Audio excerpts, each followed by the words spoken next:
Assalamualaikum warahmatullahi wabarakatuh.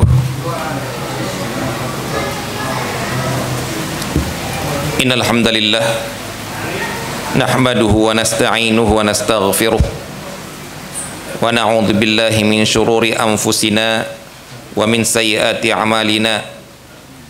May yahdihillahu fala mudilla lahu wa may yudlil fala hadiya lahu. Asyhadu an la ilaha illallah wahdahu la syarika lah wa asyhadu anna Muhammadan abduhu wa rasuluh. Allahumma salli wa sallim ala abdika wa rasulika nabina Muhammadin wa ala alihi wa sahbihi ajma'in wa man tabi'ahum bi ihsanin ila yaumiddin, amma ba'du.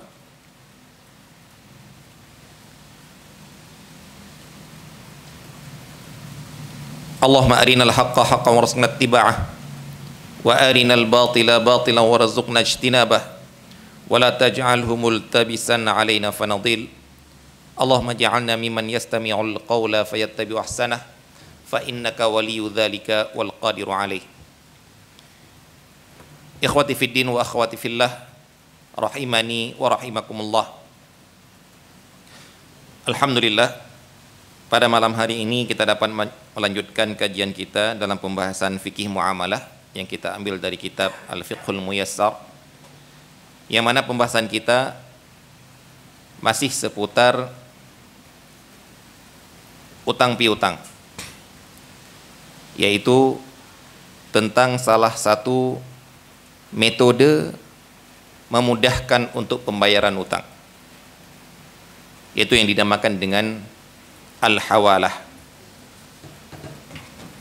yang kita artikan dalam bahasa Indonesia pengalihan utang,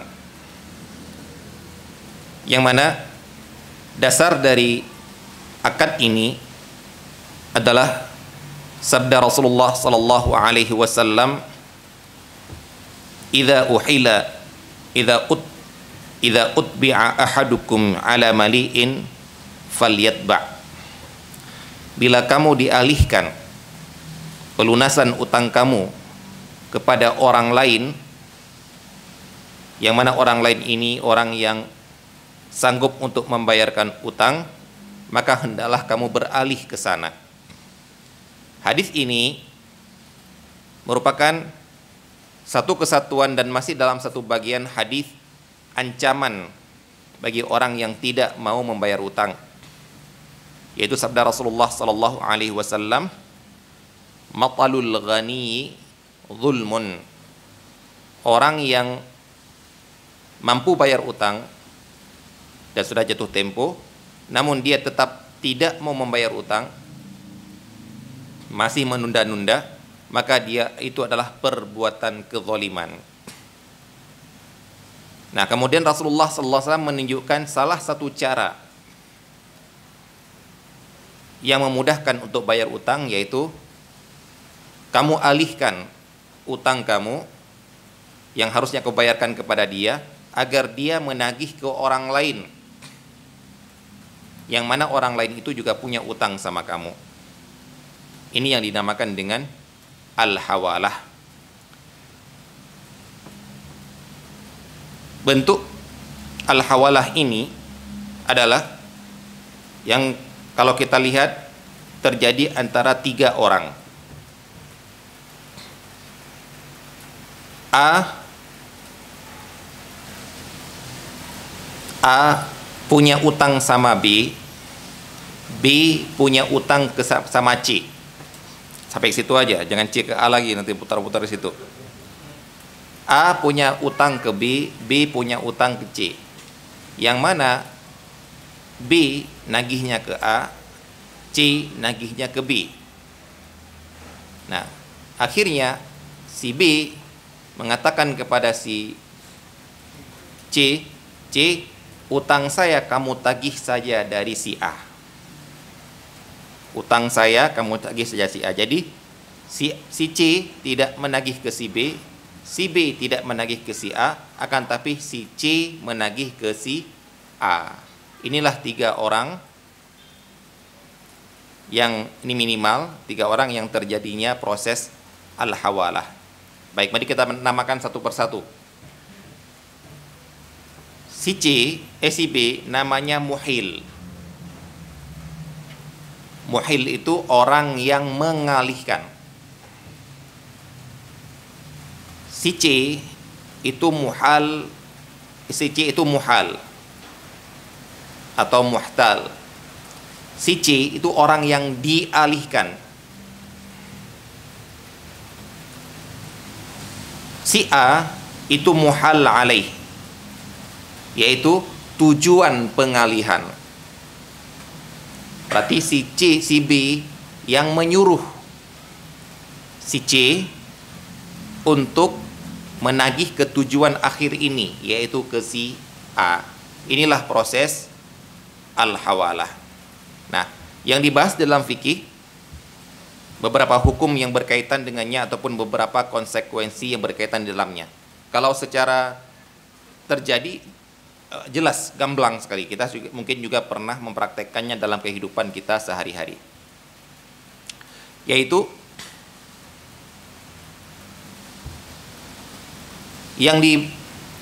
syarat sahnya hawalah ini cuma dibutuhkan ridhonya si muhil sama si muhal saja. Tidak dibutuhkan ridho si muhal alaih.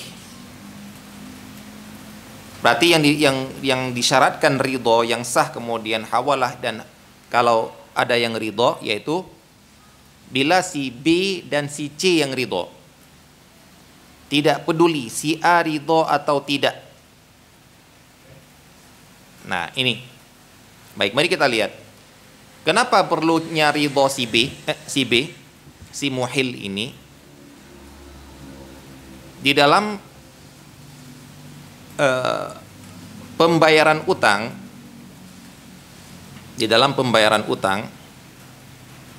kita boleh membayarkan utang orang lain tanpa orang lain itu tahu.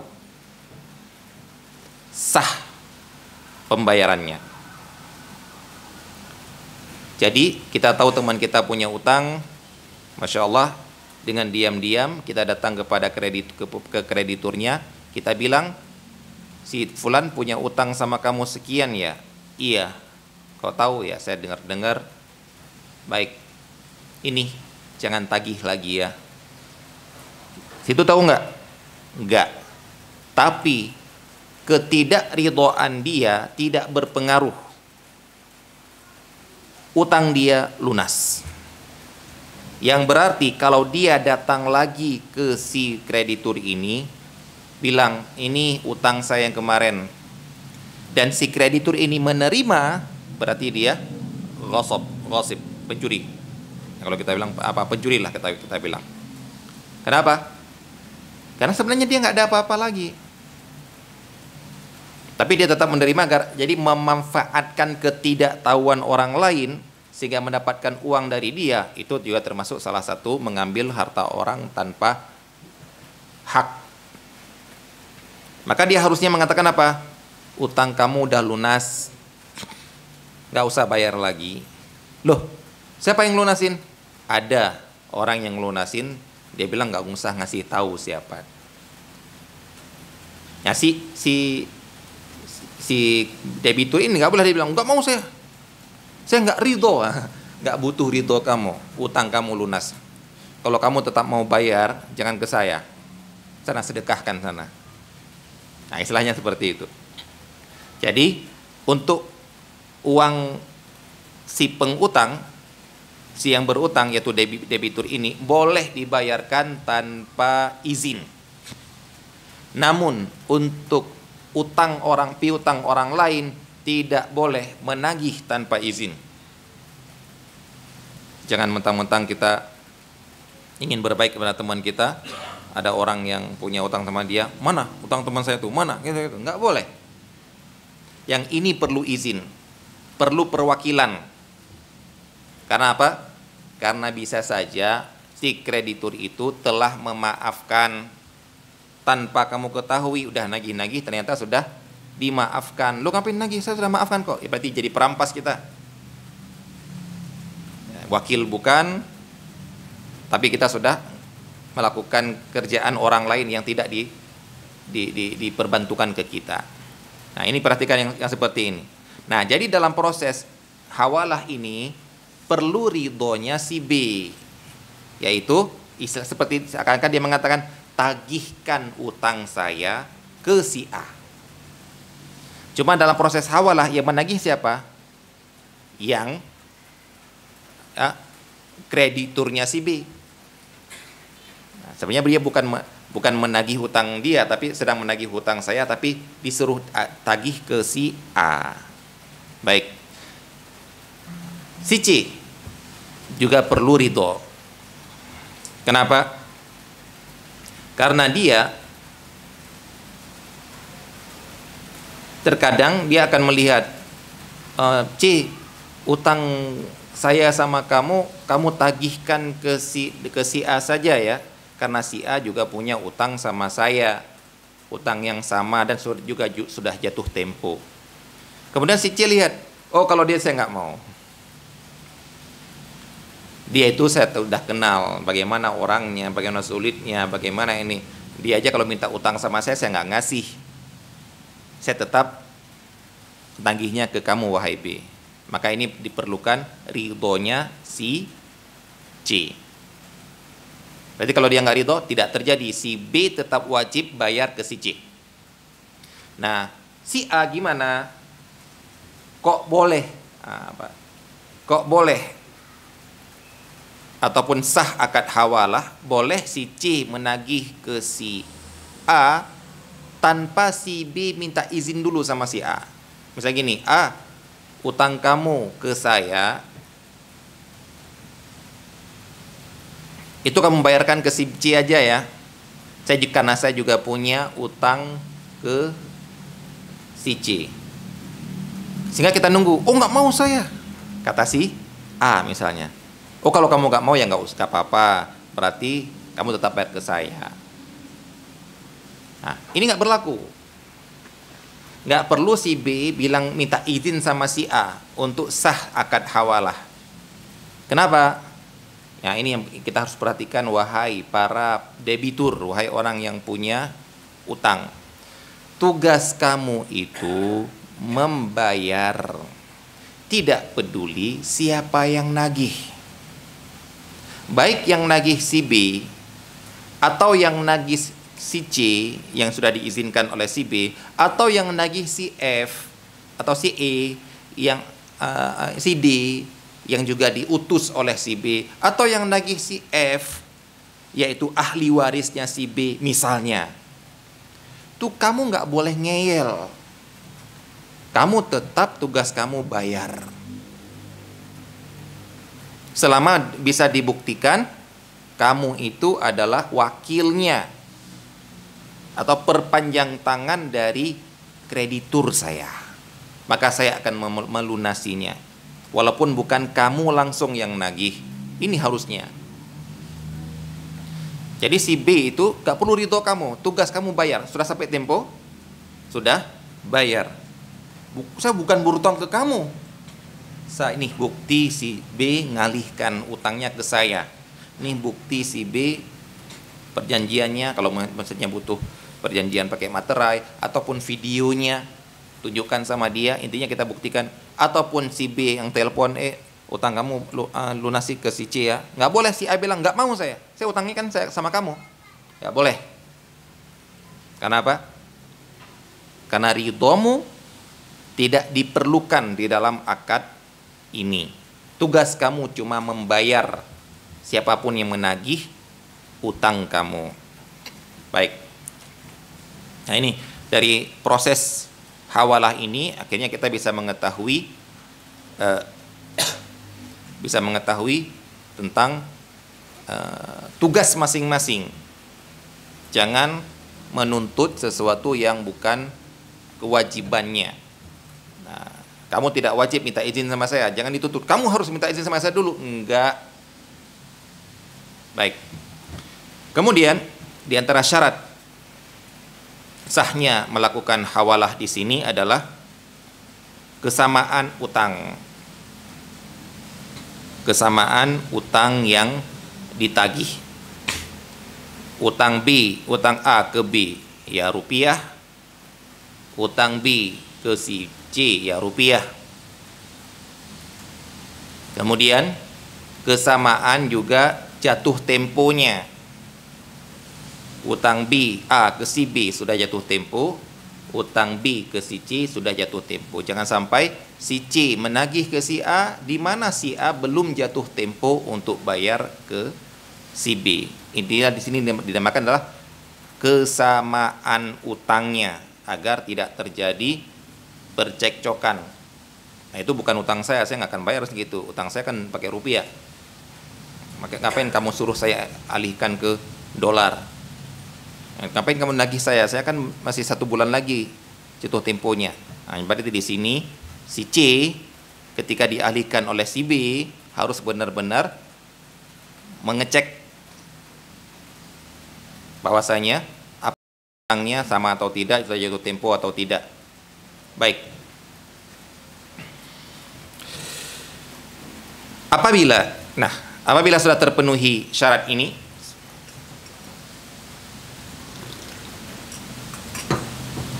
dan sudah diterima akad hawalannya oleh si C ketika si B menawarkannya, maka sekarang dengan diterimanya, maka zimmahnya, tanggung jawab si B untuk membayar ke si C tidak ada lagi. Maksudnya tidak boleh, ini yang harus kita perhatikan. Ada akad-akad yang tidak boleh rujuk lagi.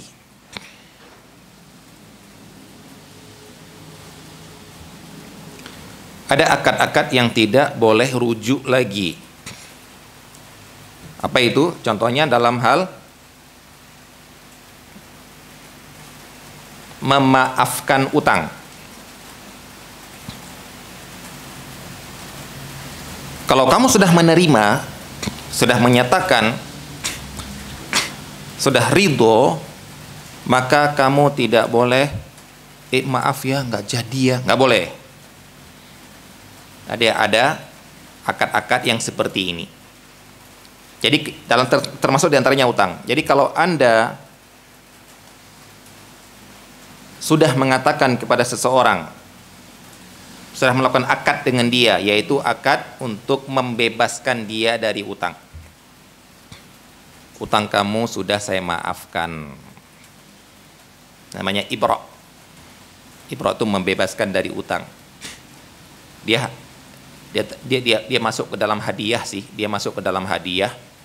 Cuma karena hadiahnya berkaitan dengan tidak ada harta yang diberi, adanya membebaskan dari tanggung jawab, maka dinamakan ibra'. Kemudian, oh terima kasih, Masya Allah. Baik. Kemudian si orang ini ternyata butuh duit. Kemudian dia bilang, yang kemarin itu nggak jadi ya. Kemarin nggak jadi ya, utang kamu tetap ya masih ya. Ini tidak berlaku lagi. Berarti kalau kamu bilang seperti itu dan tetap kamu minta bayar, itu namanya kamu minta-minta. Bukan hak kamu untuk dibayarkan. Kenapa? Karena kamu sudah membebaskannya. Jadi pikir-pikir dulu. Ya. Ini seperti juga ucapan yang dibahas oleh para ulama di antara contoh tidak bisa rujuk lagi itu, yaitu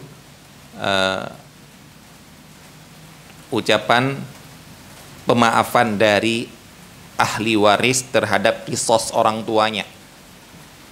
Orang tuanya dibunuh, kemudian anak-anaknya ataupun ahli warisnya ditanya mau kisos atau tidak, mau kisos ataupun diat ataupun dimaafkan.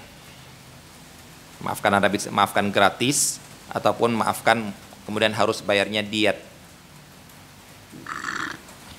Kalau mereka menerima kisos, ya sudah dikisos namanya. Nah, kalau mereka memaafkan, kemudian nyesel, Pak Hakim nggak jadi, kisos saja, nggak berlaku lagi. Jadi ucapan kamu memaafkan itu tidak boleh untuk rujuk lagi. Nah, gitu juga ini. si C sudah ridho untuk tidak atas atau dari permintaan si B untuk tidak menagih ke dia, untuk utangnya digugurkan, bukan digugurkan mutlak, maksudnya dialihkan ke si B, ke si A. Maka suatu saat si C nggak boleh menyesal. Males juga nagih ke si A ya. Payah juga nagih ke si A ya. Udah saya nagih ke si B lagi lah. Nggak wajib si B membayarkan utangnya ke si C. Karena apa? Karena nggak ada utang lagi. Dengan si C menerima pengalihan ini, berarti si B tidak ada tanggung jawab utang lagi. Makanya si C dalam hal ini harus benar-benar meneliti, melihat siapa si A ini. Dia orang mampu bayar atau tidak, orang yang mudah untuk bayar atau tidak, agar nanti jangan menyesal dia untuk balik lagi ke si B, karena secara fikih tidak wajib si B untuk membayarkan. Saya sudah selesai tugasnya. Baik, di antara bentuk hawalah yang juga dibahas oleh para ulama, yaitu hawalahnya si pembeli menyuruh atau meminta si penjual nagih uangnya itu ke orang lain, yang mana orang lain itu punya utang sama si pembeli. Jadi saya beli ke toko dan saya bilang, Pak, saya beli gini, jumlah uangnya sekian, berarti saya harus membayar sekian. Nah saya bilang, Pak, Bapak nagih ke si Pak Fulan aja ya, Bapak kenal Bapak Fulan? Kenal, dia juga langganan di sini kok. Ya udah Pak, uang saya yang 300.000 ini yang saya belanja sekarang ini, saya alihkan ke si Bapak Fulan.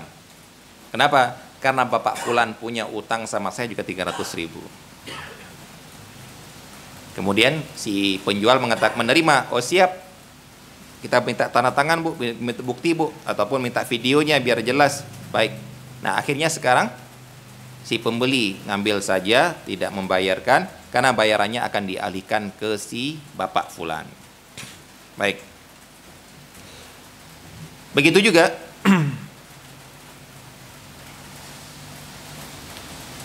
sebaliknya, si penjual ini ketika ada orang yang membeli dari dia berutang, Pak utang dulu Pak ya punya catatan utang, maka si penjual ini boleh mengalihkan utangnya si pembeli ini ke orang lain. Dia bilang orang lain ini tagih ke si Fulan ya, kan si Fulan itu punya utang sama saya kemarin ketika dia membeli, dia punya utang 300.000. Jadi ini hanyalah sekedar contoh, bisa terjadi dalam hal-hal yang seperti ini, yang intinya adalah pengalihan utang. Baik, insyaallah jelas, ini tidak terlalu rumit. Mungkin juga kita pernah melakukannya, cuma yang paling penting kita sebutkan tadi ya masalah ridho tadi, ataupun masalah konsekuensi tidak boleh, kapan boleh ataupun kapan tidak boleh, rujuk dari kesepakatan yang telah kita sepakati. Baik, yang berikutnya, pembahasan yang berikutnya adalah al-wakalah, perwakilan.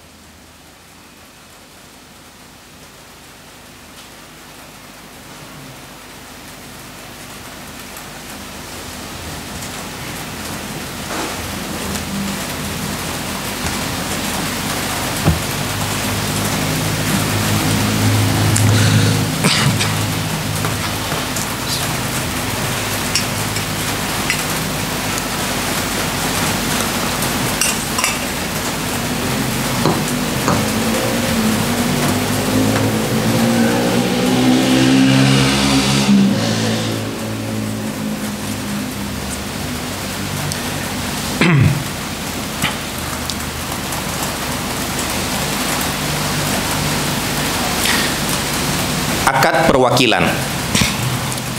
Apa itu akad perwakilan? yang bisa kita artikan adalah akad perpanjangan tangan dari seseorang, perpanjangan tangan dari seseorang untuk melakukan sesuatu, yaitu dia mewakilkan orang lain, meminta orang lain untuk melakukan perbuatan yang harusnya dialah yang melakukannya. Ini yang dinamakan dengan akad perwakilan. Apa hukumnya? Hukumnya di dalam syariat Islam, hukum perwakilan ini adalah suatu yang dibolehkan. Untuk secara global, perbuatannya dibolehkan. Untuk orang yang menerima perwakilan, menerima dia mau mengamalkan, melakukan perbuatan orang lain, membantu orang lain melakukannya, dia disunnahkan karena dia termasuk membantu dalam kebaikan ataupun meringankan beban saudaranya walaupun perbuatannya perbuatan yang mubah. Mengangkat barang kan perbuatan yang mubah. Membawa kendaraannya, memberi makan hewan ternaknya, perbuatan yang mubah, bukan ibadah secara langsung. Namun di sini meringankan perbuatan orang lain, dia disunnahkan karena tolong menolong dalam kebaikan. Di dalam Al-Quran disebutkan bentuk perwakilan, yaitu pada kisah Ashabul Kahfi, yang mana mereka ketika terbangun dari tidur mereka yang 350 tahun, nah 309 tahun ya, yang sini nawasdatut tisah, 309 tahun. Kemudian mereka mengumpulkan uang, fab'atsu ahadakum biwariqikum hadhihi ilal madinati. Maka mereka sepakat menunjuk seseorang untuk menjadi wakil mereka untuk membeli makanan ke kota. Di sini ada bentuk perwakilan. Begitu juga dalam ayat lain tentang orang-orang yang berhak menerima zakat. Innamas sadaqatu lil fuqara'i wal masakini wal 'amilina 'alaiha wal mu'allafati qulubuhum wa fir riqab, dan selanjutnya yang dibahas di sini adalah di antara orang yang berhak menerima zakat adalah al-'amilina 'alaiha, orang yang bertugas mengambil zakat dan menyalurkannya ke orang yang berhak. Bukan zakat dia, yang mana sebenarnya yang wajib mengeluarkan zakat adalah orang yang punya zakat. Tapi ada orang-orang yang ditunjukkan oleh syariat boleh sebagai perpanjangan tangan orang ini, yaitu sebagai amil. Dan tolong diperhatikan bapak-bapak, amil yang boleh mengambil zakat karena dia telah berjasa untuk membantu orang muzaki, orang yang mengeluarkan zakat ini, menyalurkan ke orang yang berhak dapat, itu amil. Namanya amil. Siapa amil? Amil itu adalah orang yang ditunjuk oleh waliul amri. Dia sendiri perpanjangan tangan dari waliul amri. Dialah orang yang boleh mengambil bagian dari zakat tersebut. Adapun kalau murni wakil, amil ini seperti wakil, dia posisinya seperti wakil, tapi ada penunjukan khusus dari waliul amri, maka dialah orang yang boleh mengambil bagian dari zakat itu sesuai dengan upahnya dia kalau dia bekerja. Kalau dia bekerja seperti itu. Adapun orang yang kita tunjuk sendiri, misalnya Anda takmir musola ataupun bagian dari yayasan, kemudian ada orang yang ingin berzakat. Ini biasa ini. Mau Ramadan seperti ini atau bulan-bulan Ramadan pasti akan ada orang-orang yang minta tolong lah istilahnya. Salurkan zakat saya. Dikirimlah ke Anda, ke rekening yayasan, ke rekening lembaga Anda. Kemudian jangan sampai Anda merasa, loh saya kan amil kalau seperti ini. Saya kan diminta untuk menyalurkan zakat. Berarti saya amil dong. Nah, berarti saya boleh ngambil dong. Jawabannya tidak. Kenapa? Anda itu bukan amil, Anda itu adalah wakil. Kalau amil, itu harus ada penunjukan dari waliul amri, sedangkan Anda tidak, Anda cuma dimintai tolong. Berarti Anda berhak mengatakan, Pak, kalau minta bantuan dari saya minta upah ya. Kemudian dia bilang, ambil aja dari uang itu. Oh, nggak boleh Pak. Bapak yang Bapak sudah transfer ke saya, ini kan ini sudah zakat. Saya tidak boleh ngambil sedikit pun dari sini.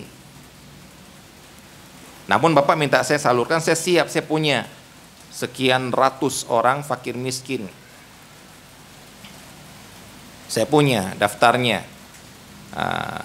Cuma kalau Bapak minta saya, ya saya minta jasalah. Ya 500.000 lah ataupun 1 juta lah. Mau nggak Pak? Kalau nggak mau saya balikkan lagi nih uang zakatnya. Karena kan bukan tugas saya memang sebenarnya. Saya juga ingin membantu, tapi saya minta upah. Maka ini boleh. Dan orang itu tidak boleh bilang ambilnya dari sana, Anda kan amil, saya bukan amil. Ini sebagian orang banyak, bukan sebagian orang, banyak yang salah paham dalam hal ini. Ada orang yang mengatakan seperti ini. Dia orang Aceh, namun dia punya bisnis di Jakarta. Kemudian dia bilang, saya kalau zakat di Aceh. Kenapa zakat di Aceh? Biar uang zakat saya itu saya minta bapak saya yang menyalurkannya. Biar nanti bapak saya juga bisa dapat bagian sebagai amil katanya. Ataupun orang-orang yang rajin buka setiap akhir Ramadan, rajin buka di setiap masjid ataupun musola, siap menyalurkan zakat fitri Anda. Panitia zakat masjid ini siap menyalurkan zakat mal dan zakat fitri Anda. Nah, di antara yang mereka lakukan apa? Ketika terkumpul beras, dipisah dulu, ini untuk kita sebagai amil ya. Dibagi-bagi nanti. Ini yang akan kita salurkan. Jawabannya tidak boleh. Haram. Itu bukan bagian Anda. Karena jawabannya gampang saja. Anda bukan amil. Anda itu wakil. Kalau mau, ya Anda minta upah. Kalau nggak mau, ya nggak usah jadi. Misalnya istilahnya apa? Nggak usah. Ini kan bukan tugas Anda itu kan. Ngapain harus mengajukan diri, kemudian bukan berhak, ataupun Anda meminta dan dia nggak kasih, Anda marah-marah. Ya bukan kewajiban Anda kok. Nah, jadi berhati-hatilah Anda kalau menyalurkan zakat, jangan ke orang-orang yang ataupun ke masjid-masjid, panitia-panitia yang ada indikasi seperti ini. Yang lebih parah lagi apa Pak? Yang lebih parah lagi, dan ini ada kejadiannya, perhatikan ya, sudah nggak boleh. Yang lebih parah lagi, mereka ketika membagi zakat langsung 1/8 untuk amil. Jadi zakat dapat berapa ton, misalnya dapat berapa ton beras, 1/8 untuk amil. Ataupun dapat berapa ratus juta, 1/8 untuk amil. Mereka, wallahu ta'ala a'lam, bilang salah memahami perkataan mazhab Syafi'i. Terlalu halus kalau Anda bilang seperti itu. Yang pantas kita katakan ya jahil. Bukan salah memahami. Mazhab Syafi'i mengatakan wajibnya isti'abuz zakah. Isti'abuz zakah lima sarifiz zakah. Benar. Mazhab Syafi'i mengatakan zakat harus dibagi ke seluruh asnaf. Benar. Maksudnya apa? Mazhab Syafi'i nggak boleh membagi zakat ke fakir miskin tok, nggak boleh. Zakat yang didapatkan harus terpenuhi 8 asnaf. Baik. Yang dipahami oleh orang apa? Bagi 8, itu dia masalahnya. Mazhab Syafi'i tidak mengatakan bagi 8, seperlapan. Jadi kalau dapat 8 miliar, ini 1 miliar, 1 miliar, 1 miliar, 1 miliar, 1 miliar. 1 miliar tapi itu 1000 fakir miskin. 1 miliar tapi untuk 5 orang amil. Kita siapa yang kaya?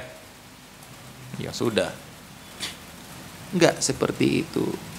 Amil dikatakan oleh para ulama, amil itu yang berhaknya dapat upah sepadan. Apa upah sepadan? Kira-kira kalau tugas kamu cuma datang ke sini, ke rumah sana, 5 rumah, kemudian bawa lagi ke sini dan menyalurkan ke sana, berapa sih kira-kira? Kalau kamu nyuruh orang lain seperti itu, berapa kira-kira dibayar? 200.000, segitu kamu dapatnya. Itu dinamakan dengan ujratul mithl. Kalau Anda ngambil lebih, zalim. Nah, ini yang ya mungkin sedikit kita ingatkan dalam masalah ini, ya walaupun bukan kita yang sebagai amilnya, bukan sebagai kita pelakunya, setidaknya kita tidak memberikan celah kepada mereka ketika kita mau menyalurkan zakat kita. Maka carilah lembaga-lembaga yang kita percaya, thiqah kepada pengurus lembaga tersebut. Baik.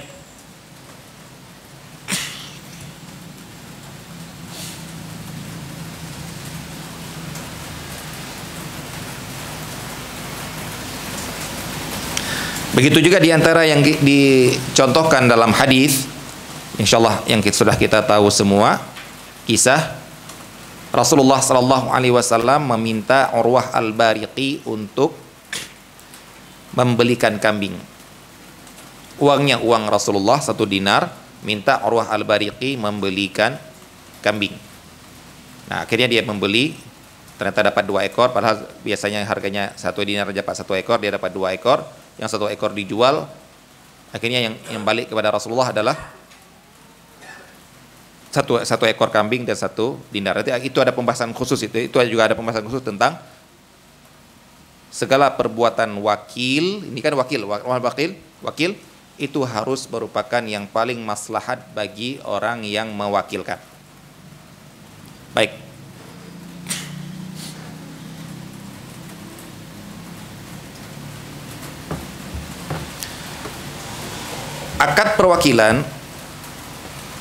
Akad untuk melakukan akad perwakilan itu tidak ada halafal khusus. Dalam perwakilan maka ada sebuah kaidah yang harus kita pahami. Man sahha tasarrufuhu sahha tawkiluhu wa tawakkuluhu. Siapa saja yang sah apabila dia melakukan sebuah perbuatan, maka sah bagi dia untuk mewakilkan perbuatan itu ke orang lain, ataupun dia menerima perwakilan dari orang lain. Itu kaidah. Namun dalam kaidah ada pengecualian.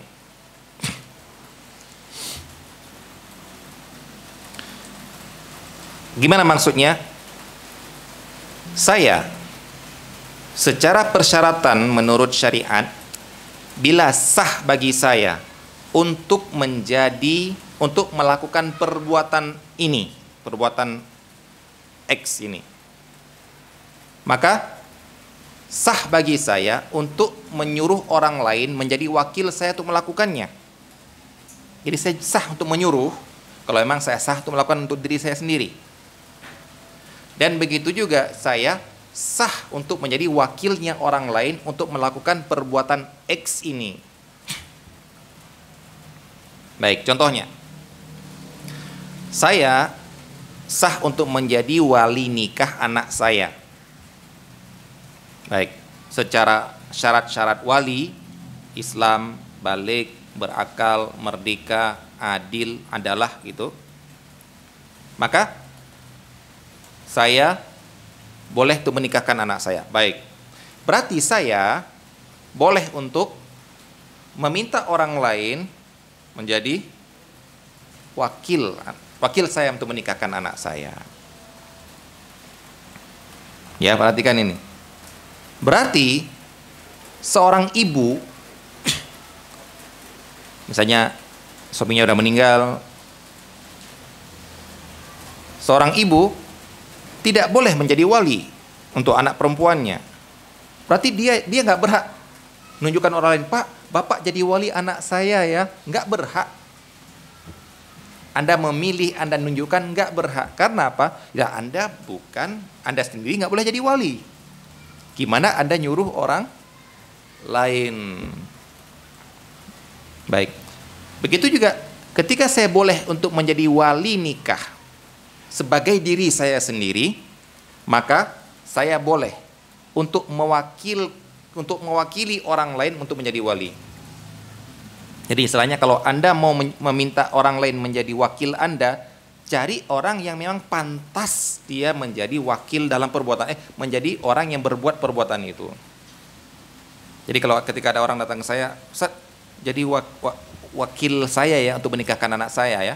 Lihat dulu, saya ini pantas jadi wakil nggak ini? Pantas untuk jadi wali nggak? Syarat-syarat wali itu ada pada diri saya nggak? Nah, baik, ini sebuah kaedah. Kaedah ini berlaku, apa istilahnya, berlaku mutlak, kecuali dalam beberapa keadaan.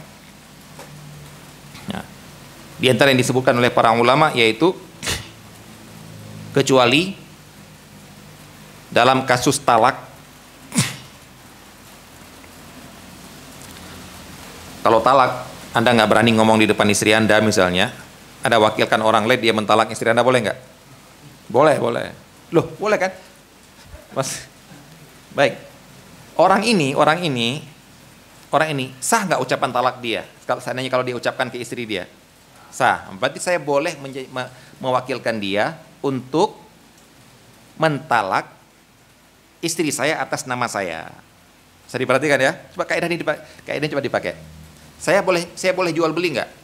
Secara syarat orang jual beli, saya balik, berakal, rasyid. Ya. Maka saya boleh untuk melakukan jual beli. Baik. Ada orang lain minta saya, Ustaz tolong belikan ya, boleh nggak? Boleh, karena saya memang boleh tuh melakukan untuk diri saya sendiri, maka boleh saya melakukan jual beli untuk orang lain. Nah begitu juga, saya memilih orang, saya nggak berani ngomong sama istri saya, baik, saya memilih orang yang dia balik, berakal, merdeka, yang bisa ucapan talak dia itu berlaku. Maka saya boleh memilih dia. Tolong ya, ngomong ke istri saya gini. Saya nggak boleh memilih siapa, misalnya anak kecil. Anak kecil belum balik, nak, tolong mengucapkan ini ya ucapan ini ke itu ya, atas nama saya. Nggak boleh, kenapa? Dia sendiri kalau punya istri nggak boleh, nggak bisa talak. Karena ucapan dia belum bisa diterima secara syariat. Baik, ini kalau mengucapkan talak. Nah, istri mentalak dirinya boleh nggak? Nggak boleh kan? Suami mentalak istri boleh kan? Istri mentalak suami boleh nggak? Dalam syariat ada nggak? Nggak ada. Mengucapkan 100 kali pun nggak berlaku. Mau marah semarah-marahnya mengucapkan ke suami pun nggak berlaku hukumnya secara fikih. Tapi kalau si suami mewakilkan istrinya untuk mentalak dirinya sendiri, boleh nggak? Ini diantara bentuk pengecualian. Ini yang dinamakan dalam fikih at-tamlik. Yang sebenarnya si istri, kalau dia mau mentalak dirinya, dia katakan, Pak, saya nggak suka sama bapak, saya talak diri saya dari bapak, itu nggak berlaku itu. Kecuali kalau si suami menyerahkan hak talak ke istrinya. Langsung dibilang, sekarang pilihan ada pada diri kamu, saya serahkan kepada diri kamu, mau sama saya atau kamu mau pisah dari saya. Sekarang dia kalau milih, baik saya gini, langsung tertalak, Pak. Karena sudah diserahkan. Padahal untuk dia mau mentalak dirinya kan nggak berlaku, tapi dalam hal ini berlaku. Itulah ini yang kita katakan di antara bentuk pengecualian. Ini yang pernah ditawarkan oleh Rasulullah SAW kepada istri-istrinya ketika mereka meminta sesuatu yang harta dunia yang lebih, maka Rasulullah SAW pun menawarkan kepada mereka. Kalau kamu minta itu saya kasihkan, tapi kita bisa. Kalau kamu mau tetap dengan saya mencari ridho saya dan ridho Allah, maka silahkan. Diberikan pilihan. Mereka disuruh milih antara sama saya, tapi seperti ini kehidupan kita, atau mau pisah.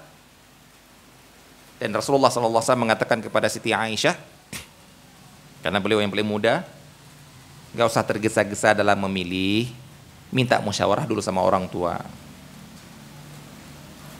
Apa jawaban Siti Aisyah? Masya Allah, menunjukkan walaupun belia masih muda sekali, tapi lebih cerdas. Beliau mengatakan, Afika usyawiru walidai. Ya Rasulullah, apakah untuk memilih Anda saya perlu musyawarah? Masya Allah. Siapa yang mau musyawarah dulu gitu loh, yang lamar Rasulullah menjadi istri Rasulullah? Ngapain musyawarah? Ya Rasulullah, saya lebih memilih Allah dan Rasulnya, kata Siti Aisyah. Jadi beliau pernah menawarkan, padahal si istri tidak boleh mentalak dirinya, tapi ini pernah ditawarkan. Jadi hati-hati ya, jangan nawar-nawarin istri yang gini ya, dia milih cerai nanti, karena ini salah satu bentuk pengecualian dari perwakilan yang sebenarnya dia sendiri tidak sah melakukan untuk diri sendiri, tapi begitu diwakilkan oleh orang lain sah dilakukan, tapi oleh suaminya sendiri ya, sah untuk dilakukan olehnya. Baik.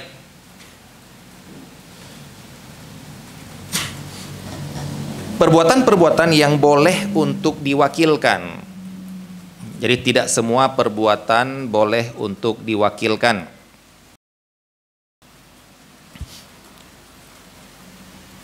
Bahkan dalam ibadah pada asalnya tidak ada perwakilan. Ingat, kita selalu kalau bilang pada asalnya, seperti itulah hukum pada asalnya. Namun terkadang ada pengecualian. Pada asalnya ibadah itu tidak ada perwakilan. Maksudnya siapapun yang beribadah itu untuk dirinya sendiri. Sholat, nggak boleh wakilkan saya untuk sholat ya. Wakilkan saya untuk berpuasa. Wakilkan saya untuk i'tikaf. Wakilkan saya untuk baca Al-Quran. Wakilkan saya, nggak ada itu. Kalau kamu mau baca ya untuk diri kamu sendiri. Kecuali, berarti ada pengecualian. Yaitu seperti ibadah haji bagi yang tidak mampu secara fisik tapi mampu secara finansial. Ibadah haji itu merupakan ibadah yang ada kaitannya dengan badan dan harta. Untuk ibadah badan murni itu nggak ada perwakilan. Saya tidak sanggup berpuasa, tolong puasakan untuk saya ya, nggak ada. Yang ada adalah nggak sanggup gara-gara apa? Sakit, qadha. Nggak sanggup gara-gara apa? Udah tua renta, fidyah. Nggak ada, tolong kamu puasakan untuk saya, nggak ada.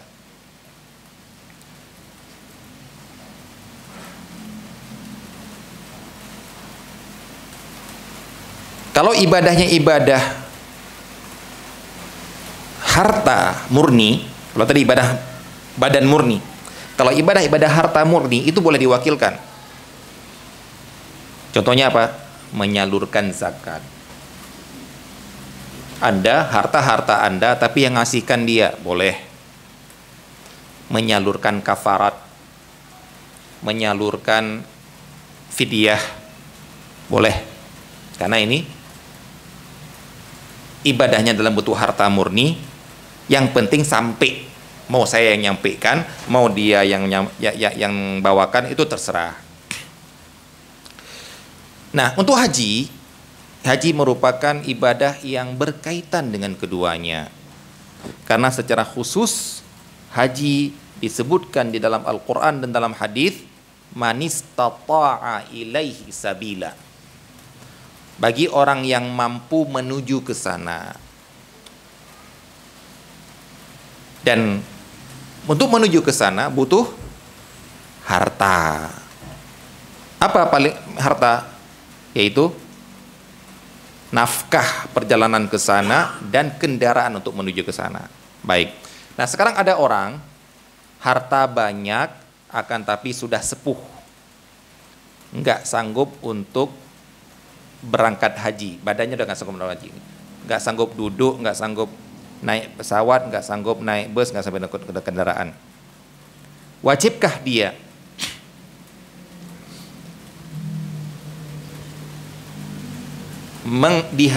membayarkan haji agar dihajikan oleh orang lain? Ya. Ini pendapat yang rajih, memang ada yang mengatakan tidak. Ya, wajib. Hal ini disebutkan dalam hadis ketika seorang mengatakan kepada Rasulullah, "Ya Rasulullah, ibadah haji ketika diwajibkan itu ternyata bapak saya sudah tua renta." Pas diwajibkan, bapaknya sudah tua renta, sudah memang nggak sanggup untuk duduk di atas onta, apalagi jalan, berarti duduk aja nggak sanggup kok. Apakah boleh saya menghajikan bapak saya? Ya, hajikan untuk bapak kamu. Nah, jadi orang ini secara fisik tidak sanggup, secara finansial sanggup. Maka di sini ya namanya haji antara dua inilah. Akhirnya dia menyuruh orang lain untuk membiayai orang lain. Ini kamu berangkat haji, ini ongkosnya, ini nafkahnya, ini hajikan untuk saya. Dan ada syarat-syarat tertentu di dalam hal ini dibahas di dalam masalah haji. Yang jelas dalam hal ini dia boleh untuk mewakilkan ke orang lain. Dalam muamalat pada asalnya boleh untuk diwakilkan oleh orang lain. Bahkan dalam muamalat pernikahan pun boleh, dalam akad nikah, dalam perceraian boleh diwakilkan oleh orang lain. Jual beli, akad ini, akad utang piutang, akad ini, akad itu boleh untuk diwakilkan oleh orang lain. Kecuali ada beberapa akad yang disebutkan oleh para ulama pada tempat-tempatnya tersendiri, yang akad ini merupakan harus orangnya sendiri yang mengucapkan baru berlaku, yaitu seperti akad-akad yang membutuhkan di dalamnya sumpah. Contohnya seperti li'an, karena di dalamnya harus bersumpah atas nama Allah. Ya, dia sendiri yang bersumpah, jangan saya, jangan wakilnya yang bersumpah. Harus kamu yang bersumpah atas nama Allah, ya kamu yang harus mengucapkannya. Ataupun zihar, yaitu ucapan seorang yang menyerupakan istrinya dengan punggung ibunya. Nah, ini juga berlaku atas nama dia karena ibunya dia. Ini adalah bentuk seperti bentuk sumpah untuk mengharamkan tidak menjima istrinya. Nah, harus dia mengucapkan. Nah, jadi ini ada pembahasan di masing-masing babnya tersendiri. Jadi kita memiliki keadaan. Pada asalnya ibadah tidak boleh diwakilkan, cuma ada beberapa ibadah yang boleh diwakilkan. Pada asalnya muamalat boleh diwakilkan oleh orang lain, kecuali ada dalam beberapa keadaan yang tidak boleh untuk diwakilkan. Baik, kita cukupkan di sini. Mungkin kita akan lanjutkan masih di dalam pembahasan perwakilan, kelanjutannya beberapa konsekuensi yang dalam akad perwakilan. Tadi sudah kita lihat konsekuensi tentang siapa yang boleh mewakilkan dan perbuatan apa-apa saja yang boleh untuk diwakilkan. Baik, semoga nanti pada Ramadan, berarti Syawal, insyaallah bulan Syawal, semoga bisa kita lanjutkan, yaitu konsekuensi dari akad-akad perwakilan.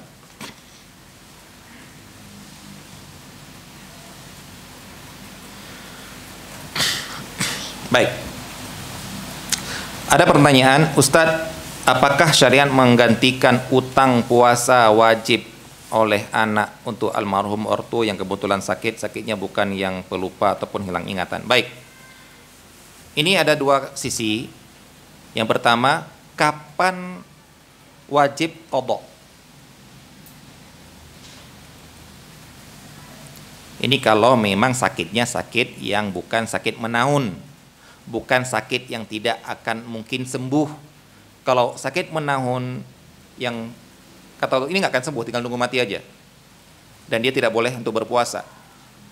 ataupun wanita, orang sudah tua renta tidak diharapkan bisa untuk berpuasa walaupun di luar bulan Ramadan, maka yang seperti ini hukum mereka dari awal sudah fidyah toh. Adapun orang yang sakit yang tidak berpuasa ataupun safar tidak berpuasa, berarti dia kewajiban dah qadha.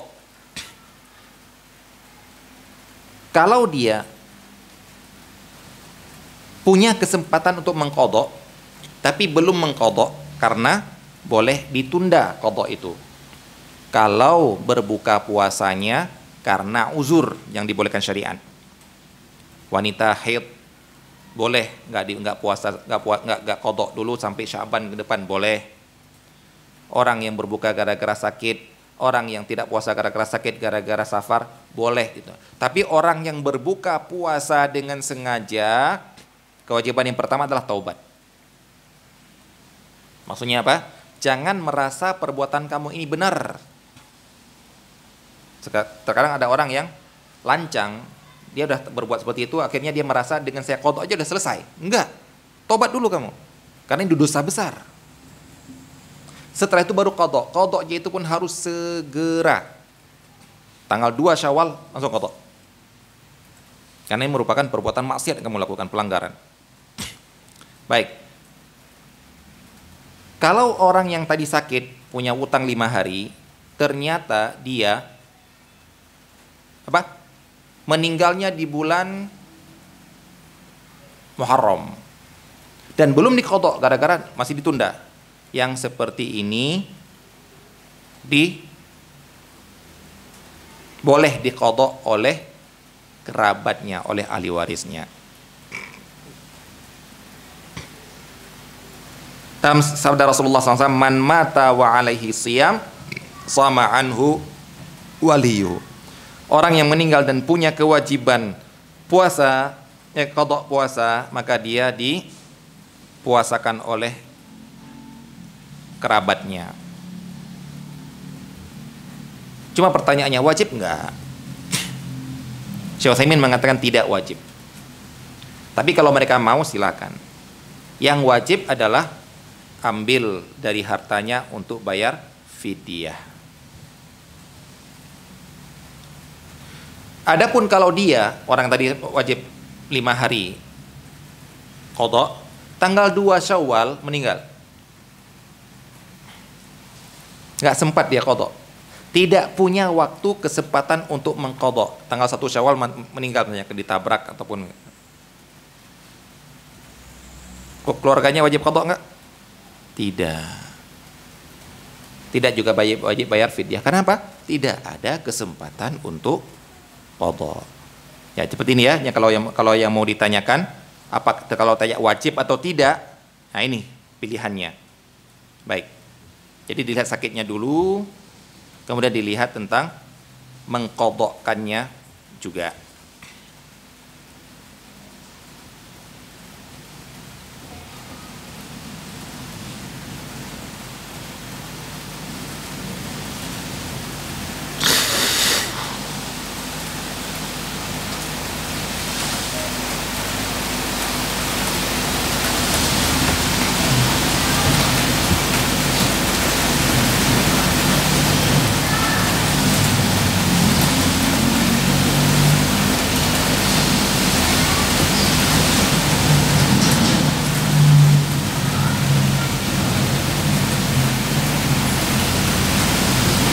Baik, ini yang bertanya tentang hukum investor membatalkan kerjasama di antaranya. Ini mungkin harus diperjelas lagi ya. Karena pertama dibilang investor, kemudian dibilang investor melakukan pembayaran di awal 50%. Kok bisa investor 50%? Namanya investor itu ya kasihkan uang biar dikelola. Nah ini kayak ada kontradiktif di sini. Ya mungkin nanti silahkan setelah kajian bertanya kepada saya. Karena kalau akad investasi itu boleh dibatalkan sepihak, boleh. Karena pada asalnya investasi atau mudharabah itu adalah akad jaiz yang boleh dibatalkan oleh investor, boleh oleh pemodal, boleh dibatalkan oleh si pengelola. kecuali kalau mereka melakukan akad dengan batas waktu. Yang nggak boleh untuk mundur ataupun membatalkan sebelum waktu tersebut. Kalau enggak, ya boleh dibatalkan kapanpun. Kalau memang si pengelola berkhianat ataupun tidak becus, ini apalagi yang ini juga boleh dibatalkan. Tapi yang tadi Anda perhatikan kok, membayar 50% dulu. Nah, dalam namanya investasi, namanya muadharabah, itu nggak boleh hutang-hutang dulu. Kalau kamu mau menginvestasikan 100 juta, 100 juta kamu kasihkan. Bukan 50 juta dulu, nanti utang dulu yang 50 juta lagi, itu tidak boleh. Baik, kita cukupkan di sini. Wassalamualaikum warahmatullahi wabarakatuh.